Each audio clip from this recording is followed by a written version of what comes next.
ሺዎች የሚቆጠሩ ሰዎች ወደኛ ስልኮችን እየደወሉ እየተመዘገቡ ነው የሚገኙት ማለት ነው። ደረሰኝ ልከው መታወቂያ ያላኩልናሉ ያላሟሉልን እባካችሁ በዚህ አጋጣሚ ያለን ጥቂት ቀን ነው። ተጓዦች ለምሳሌ እዛ መቆየት ቢፈልጉ በአሁኑ ጉዞ ምንድነው ያለው አሰራር? ሁለቱንም ኮፒ አድርጋችሁ በእጃችሁ መያዝ ይኖርባችኋል። ባህር ዳር ላይ እጅግ ሰፊ ፕሮግራም ይኖረናል። በእለቱም በጣም የምናከብረው መምህራችን ተስፋ እንደሚገኝ ገልጸንላችኋል።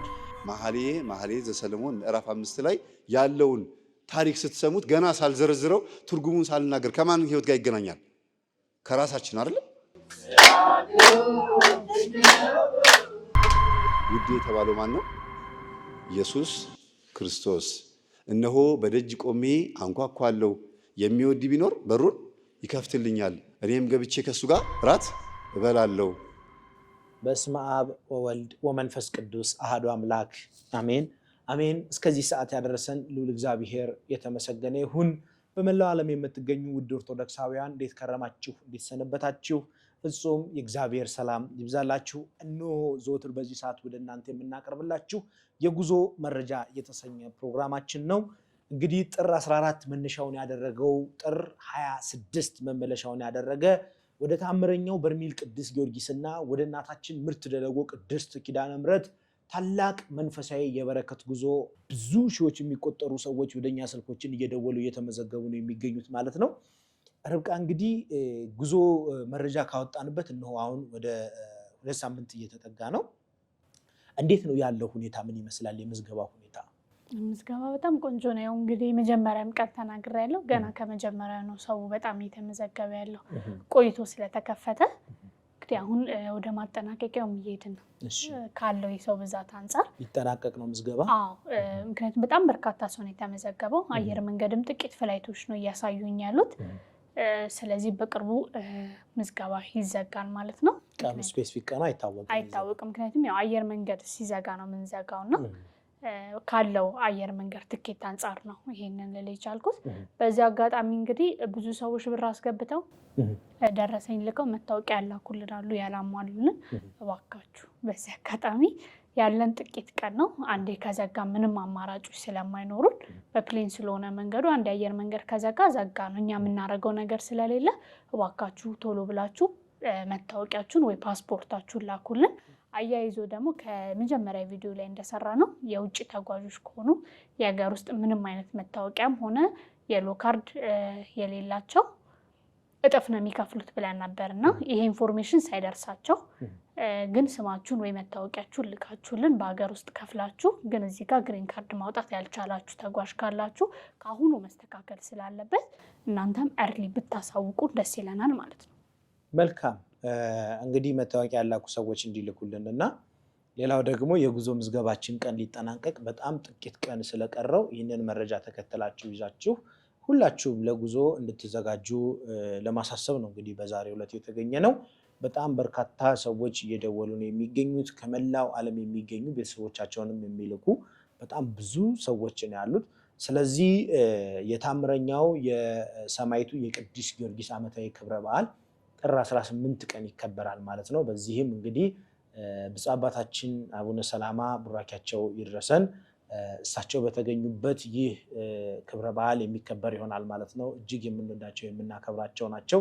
ሌሎችም ሊቃውንቶች፣ አባቶች፣ ካህናት፣ ዲያቆናት፣ ምዕመናን በተገኙበት ይህ ታላቅ ፕሮግራም ይከበራል። በዚህ ቀን እንግዲህ ከወዲሁ ዝግጅታችሁን እንድታደርጉ ለማሳሰብ ነው። ሌላው ትኬት የቆረጡ ሰዎች እንግዲህ ቢሮ ለምሳሌ መምጣት የሚችሉ ሰዎች በቴሌግራም በዋትሳፕ ያላክንላቸው ሰዎች በቴሌግራም እና በዋትሳፕ ቲኬታችሁን እንድትቀበሉና መታችሁ ቲኬት እንድትወስዱ ለማሳሰብ ነው።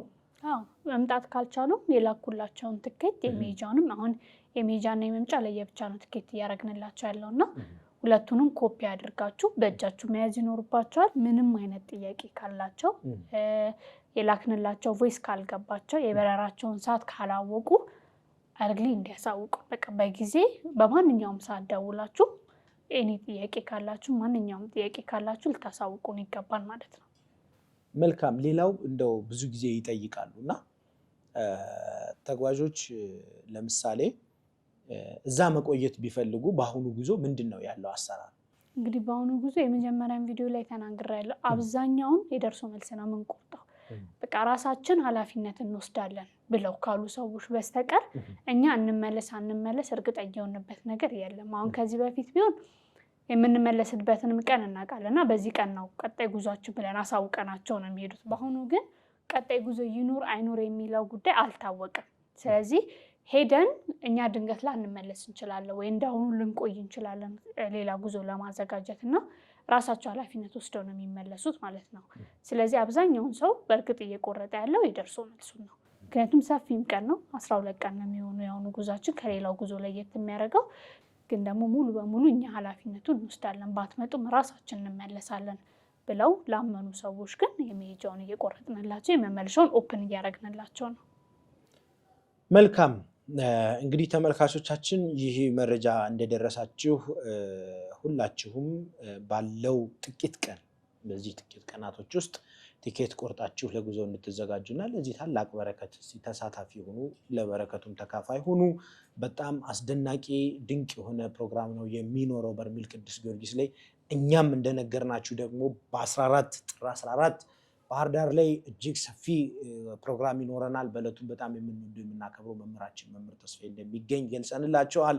ሁላችንም በዚህ ታላቅ ቀን አብረን እናከብር፣ የሰማዕቱ የቅዱስ ጊዮርጊስን ቤት አብረን እናስመርቅ። እንግዲህ ሌላው ባህር ዳር ላይ ምጸሌ ፋሲለደስ እንሄዳለን። በጣም ጥንታዊ ገዳም ነው። ይህ ገዳም ረጅም ሰዓት ነው የሚፈጅብን። በጣም ከባህር ዳር ተነስተን ማለት ነው በጀልባ ነው ጉዟችን። ከዛ ስንመለስ እንደ እግዚአብሔር ፍቃድ ቅድስት ወለተ ጴጥሮስ የእናታችን የቅድስት ወለተ ጴጥሮስ ሬማ መድኃኔዓለም ላይ እዛው መቃብሯ የሚገኝበት ቦታ ላይ ተሳልመን ከመቃብሯ ላይ እምነት ወስደን የእናቶችን የአባቶችን በረከት ቡራኬ አግኝተን የምንመለስ ይሆናል ማለት ነው። እንደ እግዚአብሔር ፍቃድ ደግሞ በደንብ እንግዲህ ጥሩ ተሳላሚዎቻችን ተጓዦቻችን ፈጠን እያሉ በረከት እያገኙ ቶሎ መመለስ ከቻሉ ደግሞ ሌሎች ገዳማቶችንም እነ ክብራን ገብርኤልንም ሌሎችንም ቦታዎችን ማየት እንችላለን ማለት ነው። ይሄ የሚወሰነው በተጓዦቻችን ፍጥነት ነው ማለት ነው። ስለዚህ ምጸሌ ፋሲለደስ የመጀመሪያው የጉዟችን መነሻ ነው የሚሆነው ማለት ነው። እዛ በጣም አስደሳች ቆይታ ይኖረናል፣ በጣም ድንቅ ጊዜ ይኖረናል ብለን እንጠብቃለን። እንደ እግዚአብሔር ፍቃድ እግዚአብሔር ያግዘን። በመላው ዓለም የምትገኙ ኦርቶዶክሳውያን፣ ኤርትራውያን፣ ኢትዮጵያውያን በአጠቃላይ ከዚህ በኋላ እንግዲህ የታምረኛው የበርሜል ቅዱስ ጊዮርጊስን ጉዞ ለማድረግ ተርቢኖስ የጉዞ ማህበርን ስለመረጣችሁ ስለወደዳችሁ እጅግ አድርጌ አመሰግናለሁ። በእውነት እኛም እናንተን ለማገልገል ሌት ተቀን ለመትጋት ለመስራት ዝግጅታችንን አጠናቀናል። ከተርቢኖስ ጋር ተጉዞ ሳይጠመቅ የሚመለስ ሰው አይኖርም በተፈጥሮ ግዴታ ካልሆነ በስተቀር። ምክንያቱም ብዙ ጊዜ አንዳንድ ሰዎች ይመጡና ለሌላ ዓላማ የመጡ ነው የሚመስለው። ምክንያቱም ለምሳሌ እኛ ማረፊያ የራሳችን ማረፊያ አለን። በርሜል ጊዮርጊስም ስንሄድ ምርት ደለጎ ኪዳነ ምሕረትም ስንሄድ በሄድንበት ቦታ የራሳችን ማረፊያ አለን፣ ከባህር ዳር ውጭ ማለት ነው። ማረፊያችን ላይ እያንዳንዱ ሰው እንቆጣጠራለን፣ ወንዱንም ሴቱንም ማለት ነው። ለእያንዳንዱ ሰው ደግሞ ራሱን የቻለ አስተባባሪ ለግሩፕ እንሰጠዋለን። በዛ ግሩፕ መሰረት ማን አልተጠመቀም፣ ማን ተጠምቋል፣ ለምን አልተጠመቀም፣ ለምን አልተጠመቀችም የሚልም ሰው አለ። በተለይ ከአንድ ቀን ጥምቀት በኋላ አብዛኛው ሰው በርሜል ቅዱስ ጊዮርጊስን መግባት ይፈራል። ምርት ደለጎ ቅድስት ኪዳነ ምሕረትም አንድ ቀን ከተጠመቁ በኋላ ብዙ ሰዎች መግባት ይፈራሉ እና ይሄ መንፈሱ ነው እንደዚህ የሚያደርጋቸው። መንፈሱ ሲያዝላቸው እንደገና ደግሞ እንደሚለቅ ሲያውቅ በቃ የመጨረሻ የሚያስጨንቅ ቦታ ስለሆነ ያ ቦታ አጋንንት የሚጨነቅበት የሚቁነጠነጥበት መግቢያ መውጫ የሚያጣበት ስፍራ ነው ያ ቦታ ማለት ነው። ስለዚህ ብዙ ሰዎች ይህን ነገር አይረዱትም። የሚሞቱ ነው የሚመስላቸው፣ ይፈራሉ። ጸበሉ የሚገላቸው ነው የሚመስላቸው። በምንም ተአምር የበርሜል ቅዱስ ጊዮርጊስም የምርት ደለጎ ጸበልም አይገልም። ስለዚህ ይህንን ነገር በደንብ ትኩረት ሊሰጡበት ይገባል ማለት ነው። ምናልባት አንዳንድ ምልክቶች ጸበል ውስጥ ስንገባ የሚታዩ ምልክቶች ይኖራሉ። አንዳንዴ ራስ ምታት ሊኖረው ይችላል። አንዳንዴ እግራችን ሊያብጥ ይችላል። አንዳንዴ ወገባችንን ሊያመን ይችላል። ስለዚህ ይሄ ምልክቱ ነው። ስለዚህ ሰዎች ኮንፊውዝድ መሆን የለባቸው፣ መወዛገብ የለባቸው። በስነ ስርዓት ብዙ ሰዎች ከእግራቸው እንደዛ አብጦ ብዙ የሆነ መርዝ ወጥቶላቸው ተፈውሰው ድህነት አግኝተዋል። እኔም የዛ ምስክር ስለሆንኩ ማለት ነው። ምክንያቱም ያን ታህል ጊዜ ስቆይ እግሬ ለብዙ ጊዜ ብዙ ፈሳሽ ይፈስ ነበር። ሰው ጋር መቅረብ በቃ እስከምሳቀቅበት ጊዜ ድረስ ማለት ነው። ወገቤ በጣም ይታመም ነበር፣ ራስ ምታት።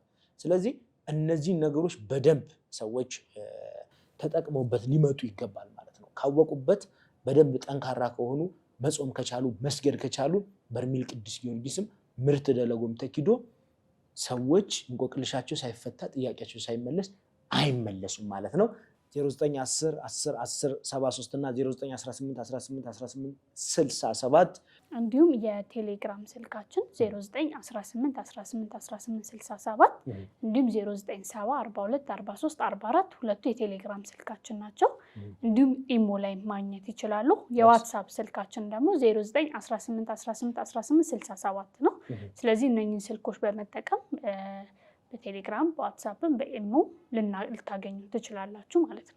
እንዲሁም አድራሻችን መገናኛ ገነት ኮሜርሻል ሴንተር 4ኛ ፎቅ ቢሮ ቁጥር 403 ላይ እንገኛለን ማለት ነው። አብራችሁ ስለነበራችሁ በልዑል እግዚአብሔር ስም እጅግ አድርጌ አመሰግናለሁ። ወስብሐት ለእግዚአብሔር ወለወላዲቱ ድንግል ወለመስቀሉ ክቡር። ይቆየን።